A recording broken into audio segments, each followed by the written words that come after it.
અ, જિલ્લા ઉદ્યોગ કેન્દ્ર જામનગરથી મદદનીશ કમિશનર દર્શિત ભટ્ટ.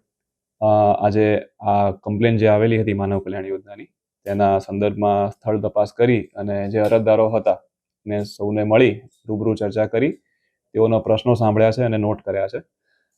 વધુમાં તેઓને જે સાધનો મળેલા છે તેની પણ તપાસ કરી છે, એની ક્વોલિટી વિશે, એની કિંમત વિશે અને એના બિલ પણ ચકાસેલા છે. વસ્તુ એવી ધ્યાનમાં આવી છે કે પોલો ફાર્મર નામના જે વેન્ડર છે તેઓ દ્વારા જે અથાણા બનાવટની કીટમાં 4 વસ્તુ જે આપવી જોઈતી હતી, જેમાં એક વસ્તુ બોટલ સીલિંગ મશીન એ લોકો દ્વારા આપવામાં આવ્યું નથી. એ લોકો જ્યારે કીટ મળી ત્યારે એમને કહેવામાં આવ્યું કે આ મશીન અત્યારે નથી, તમને પછી આપીશું. અરજદારના બિલ છે લગભગ 18 ડિસેમ્બર 17 ડિસેમ્બરની આસપાસના. આજ લગભગ 2 વીક જેવું પાસ થયા છતાં એ સાધન ક્યારે મળશે તેની અરજદાર દ્વારા પૂછપરછ કરવામાં આવી તો પણ કન્ફર્મ કશું જાણવા મળેલ નથી. આથી આ બાબતની ગાંધીનગર હેડ ઓફિસમાં જાણ કરી અને જે તે વેન્ડરને તે બાબતે આગળની કાર્યવાહી કરવાની આજરોજ સૂચના આપવામાં આવશે. Thank you.